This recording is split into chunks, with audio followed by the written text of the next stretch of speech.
Story 1. Hi. You all might have heard about the Gian Pereira story. She was a flight stewardess and was killed by her boyfriend. And the police has found her dead body nearby Subang Airport, and if I remember correctly, was only a few meters away. It happened a long time ago. This incident has happened to my uncle, who is a taxi driver. He just started his work. My other uncle, who is also a taxi driver, and is quite familiar with the taboos of those places. My other uncle had warned him, if he passes by near Subang Airport, do not pick up any passengers during nighttime, especially at the very same spot that Gian Pereira's body was found. My uncle is a non-believer, so he did not take the advice seriously until this one night. It was around midnight, and he was passing by the airport near to where Gian Pereira's body was found. He saw this lady waving her hand to stop his taxi. My uncle, who didn't care about spiritual stuff, decided to stop to pick her up. The lady got into the taxi and did not say anything, so my uncle asked, "Madam, can you tell me where we're going?" There was no answer from her. My uncle was a little suspicious that something strange was going on, so he turns to look at the back seat. It almost shocked him to death. The lady was not in the back seat, but on the road. Just then he remembered that was the exact same spot Gian Pereira's body was found. He sped off straight home to pray. He had high fever for 1 week and didn't work. Story 2. The year was 1995. I was on my way back to KL after visiting a refinery project in Malacca. I had to take a shortcut, now it's a highway, in order to reach the Alargaj Atoll. No streetlights, just hilly and jungle areas. It was 4 a.m. when I saw a young lady cycling about 50 meters away from the opposite direction. My mind was thinking, why would a young lady like that be so brave, cycling during this hour? There was no rubber estates around. As I drew closer slowly, I used the high beam just to make sure and clearly saw a young Chinese lady wearing ancient Chinese opera dress, riding an old-type bicycle that was no longer in production. She was staring sharply at me, and I stared back at her. I needed to assure myself that she's a normal human being and not a ghost. The face was pale not only because of her white opera makeup, but also due to the real pale face with bruised eyes. As I passed her, I didn't dare to look into the mirror. It was okay, nothing happened. I stopped at the Alargaj Atoll and was wondering to myself if I have seen a real ghost. Not long after that, I visited a friend who was working in the project, and I told him about the story. He told me that I'm pretty lucky because there were cases where she appeared on the car sitting next to you. Eerie. But I tried many times to have a re-encounter, but failed. Story 3. Every time when I walk into my house, I feel a presence running past by me. My family members are all in the house. When I look at that particular place, there was nothing there. Every time this happens when I'm about to go into the house, even my little sister sees it. What's even stranger is that when I'm alone in my room, I could hear a voice speaking into my head, answering the things I want to know. The voice is very deep, like a guy's voice. I've heard it since I was young. When I was 8 years old, I had this pillow which I called Mr. C. I've always felt lonely, and he's the only one answering all of my questions and cuddling me all the time. Well, that was my theory when I was young. Right now, I don't know. And whenever I'm alone in my room, there'll be something at my window looking at me, talking with myself. I took a glimpse of it once. It was a guy wearing black. He doesn't look creepy, he's just like any other guy, and he goes away really fast. When I look outside my window, he was gone. This was an experience I had when I was 12. The creepy part is when I want to go out of my room, for no reason, I just say, "Goodbye. I'll be back." Even though no one is there. Then the guy will appear at the window and wave at me. Just his hands. I couldn't see his face, but I acted normal as if I know what was happening. Maybe I'm paranoid, but if anyone has had the same experience, please tell me what to do. I really want to cut this habit out of my life. Note, whenever I'm with anyone in the room, the guy will be sitting at the window, back turned, like he's jealous. I don't know. Story 4. This story was told to me by a friend a few years back. It happened in Kuala Lumpur, and the story was as follows. It is said that some people possess the ability to see things from the other world. It is true in this story in which I'm about to tell, where the female does have this perception. It so happened that this female and her boyfriend were on their way to a local disco in town, and they were traveling along the federal highway. They talked and joked as they traveled along when suddenly, a car whizzed past them. Being a teenager with a passion for street racing, the boyfriend wanted to give chase, but was stopped by his girlfriend's stern warning. His girlfriend told him to do as she said and that she would explain later. Therefore, the boyfriend did as he was told. Further along the highway, the couple noticed that there was a big crowd ahead and a traffic jam.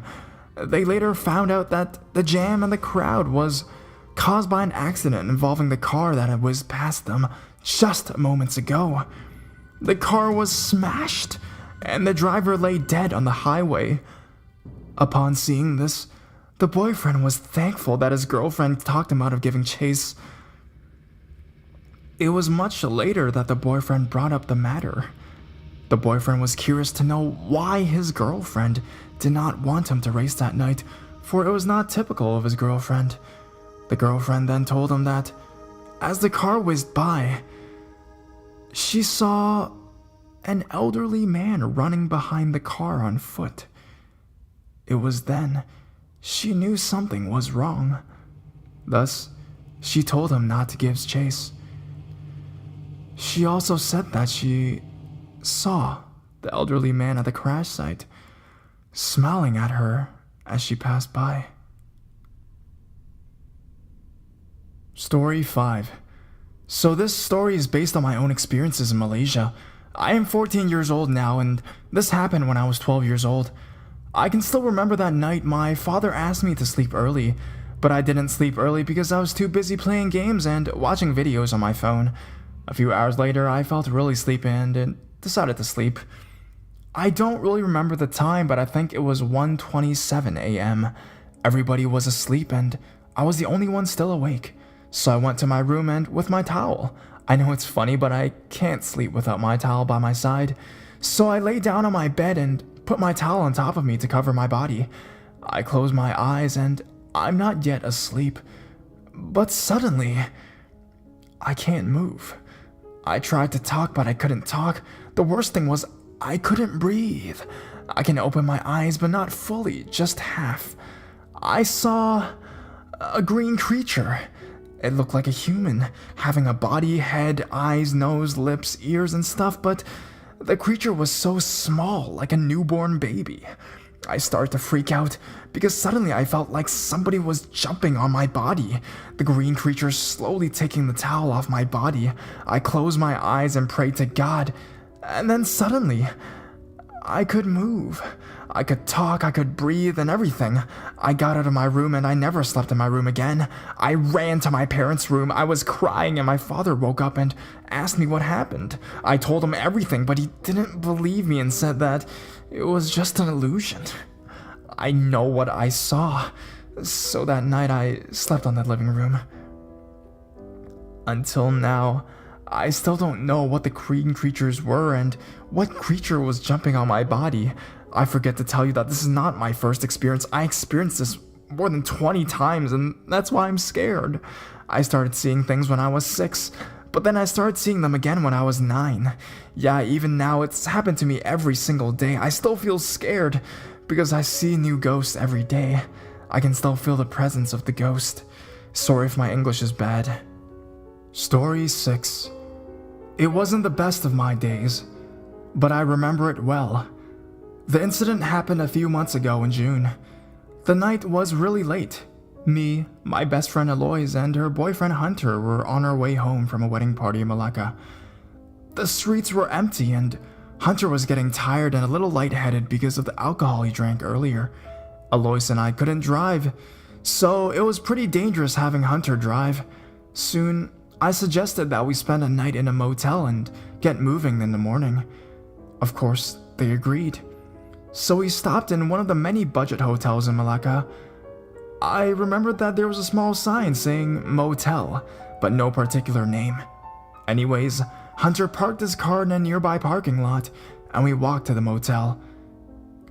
In the motel, we were greeted by the strong fragrance of jasmine and a young lady in her early 20s. After we checked in, we rushed to our room.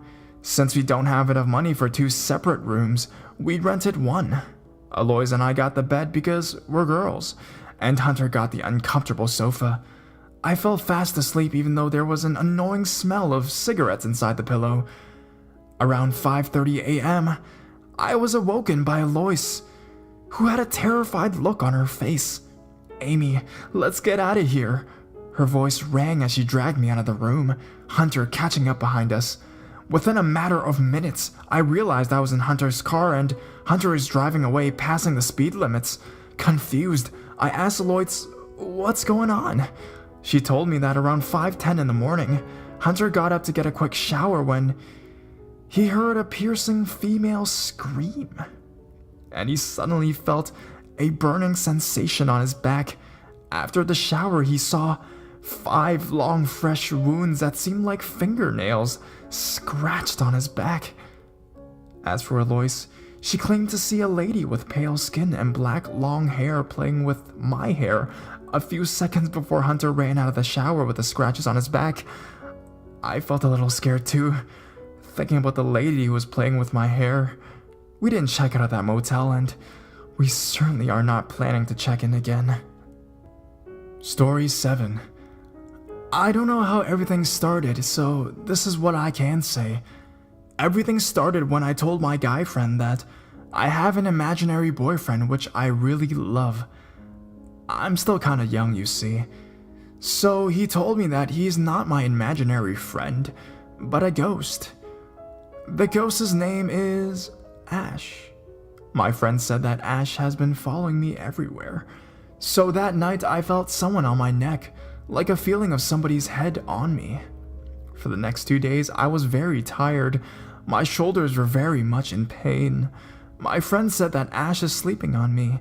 During the car ride home, I felt something on my arm, like someone is sleeping on my shoulder. So I was like, "Okay, Ash, why don't you sleep on the sofa?" All of a sudden, my shoulders aren't so painful anymore. Ash's full name is Asherukas, and somehow I've grown to love him more and more. Whenever I'm sad, I feel like he's comforting, and it feels nice, like every night he is hugging me to sleep.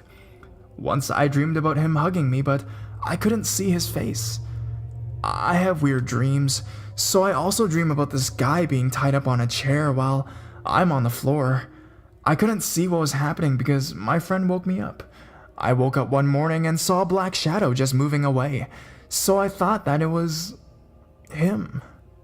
My friend said that Ash is with me because when I was young, I almost died in a water slide when I was 2 to 4 years old, but I survived, so it's Ash who's protected me, and he was drawn closer to me by the accident. This is what I can say for now. If you guys can help me, I'm kinda new to this ghost stuff, or this could only be my imagination. Story 8. I was on a school trip that was headed for Genting's First World Hotel. I was there for 5 days, and it all happened on the 3rd night. So let's call my 2 friends, Nina and Denise.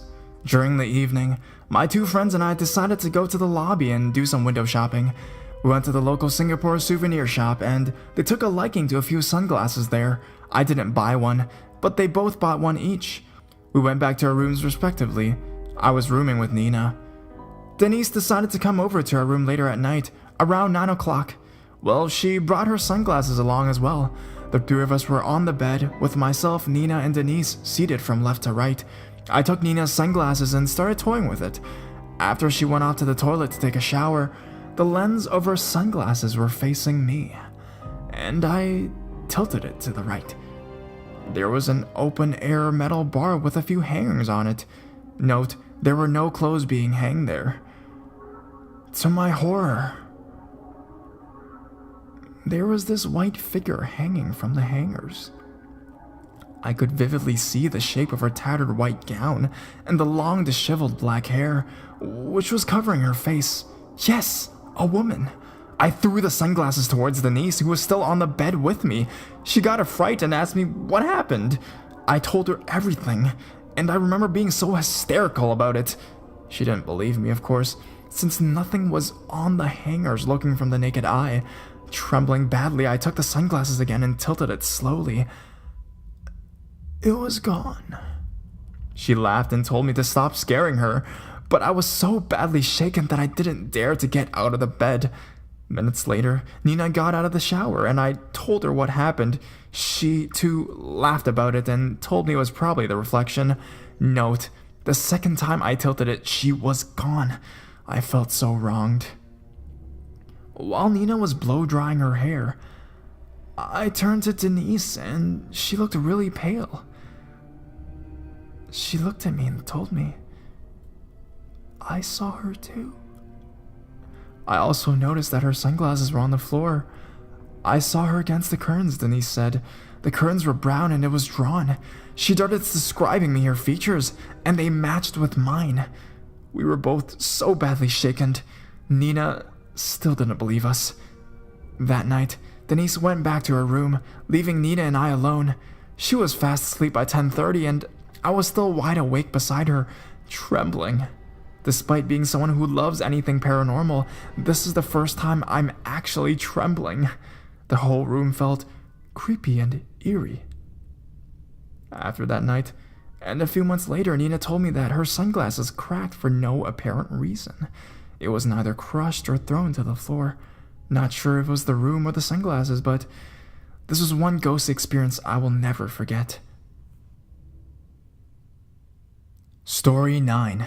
The following experience sounds a bit unreal, but it is 100% real. Last September, I went back to my rented room near my campus a week early to prepare for the new semester. As graduate students, we are expected to be fully prepared and well-versed in our field of study. This particular night was humid as usual. My housemates were not around us. They won't be back for another week.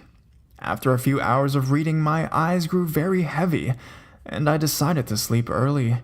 It was around 10:30 at night. I usually sleep around 1.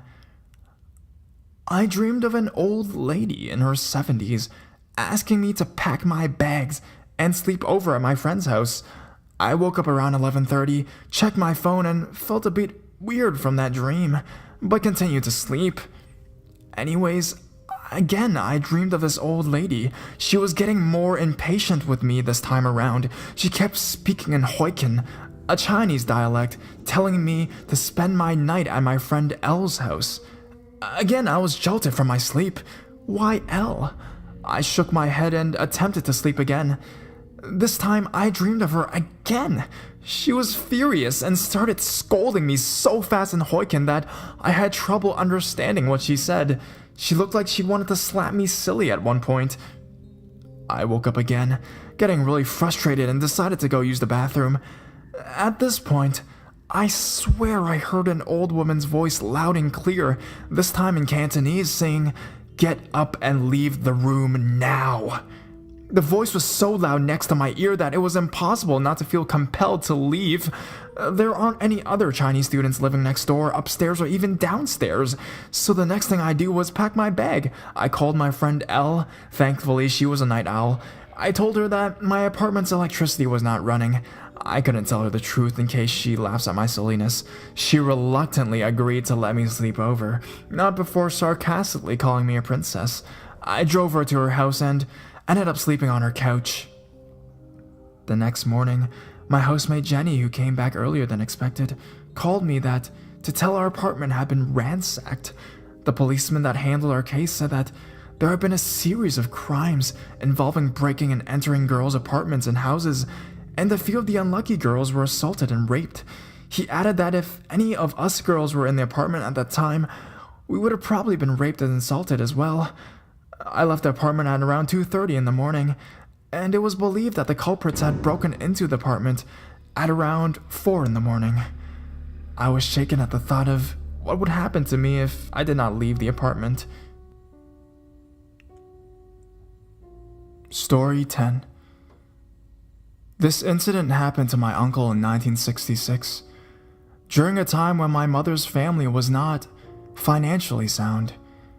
There was a family of 10, including my grandparents. They lived in a one-bedroom house near Bangzar, which was at the time near railway tracks. My mother and my aunt were working as waitresses in the University Malaya canteen. They were used to working until very late at night, at times even past midnight. Nothing unusual ever happened until one fateful night. That night, they reached home after midnight. My mother bathed and got ready to go to bed. Before she slept, she hung her dress above her head. She could see everyone was already asleep in their shared bedroom. She was very tired herself. She lay down and was half asleep when something strange happened.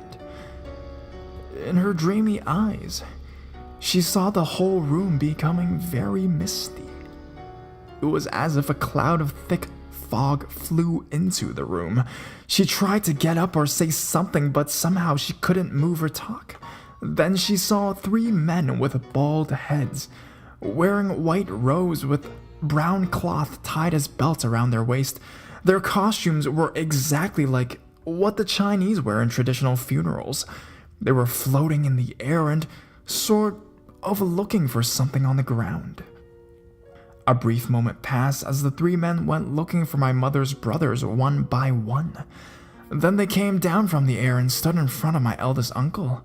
My mother couldn't remember what happened after that, but she woke up suddenly with panting breath and sweat all over her body.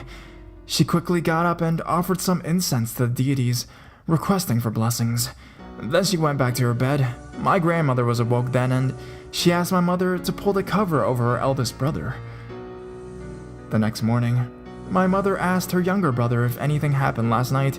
He said that he dreamt that their eldest brother was being carried away in a casket by several strangers on a graveyard. My mother knew something was not right, but she just kept quiet because she didn't know what to do. She prayed constantly for their safety, and everything went on as usual for that day. The next day, my uncle got ready for school as usual. He had his breakfast and then left to board the school bus.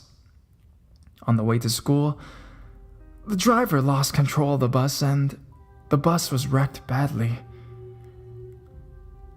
My eldest uncle died. He died of excessive loss of blood in that car crash, although the other brother was saved. A piece of bar strike hit his head and he couldn't be saved in time. Everyone was really sad, especially my mother, as she spent a lot of time with this particular brother of hers. This story was told by my mother with the most sincere heart, and she could not forget it, even until this day. Story 11. I was abandoned by my biological mother when I was less than a month old in her rented room. She told her housemates that she'll be back in an hour, but the old lady never saw her again. When I was 3 months old, my current family adopted me. My mom told me that when I was around 1.5 years old, I started waking up in the middle of the night, acting as if I'm playing and talking to someone. My grandma caught me doing that when she babysat me and got so spooked that she insisted my mom do a cleanse of the house. Apparently, I stopped doing that after the cleansing. I'm not sure whether the following experience is related, but here goes nothing. My earliest experience of this bedside watcher was waking up in the middle of the night because I needed to go to the bathroom. There she was, a lady in her late 20s, sitting at my bedside staring at me. I was around 5 at that time, and I thought she was one of my cousin's girlfriends. But when I asked her why she was in my room, she stood up and walked away. I woke up. My aunt was in the other room, and I told her about the lady. She said I must have been dreaming. As I got older, when I'm going through some rough times, I would always spot her sitting at my bedside when I woke up at night. I tried talking to her only once, and she would just smile sadly at me and get up and walk through the door, leaving me in bed, shocked. This has happened continuously over 2 decades, and I'm so sure it's not a dream. I have moved 4 houses over 2 decades, yet my bedside watcher still appears from time to time, always staring at me with those sad eyes, frustrating me because I don't know what I can do for her. Story 12.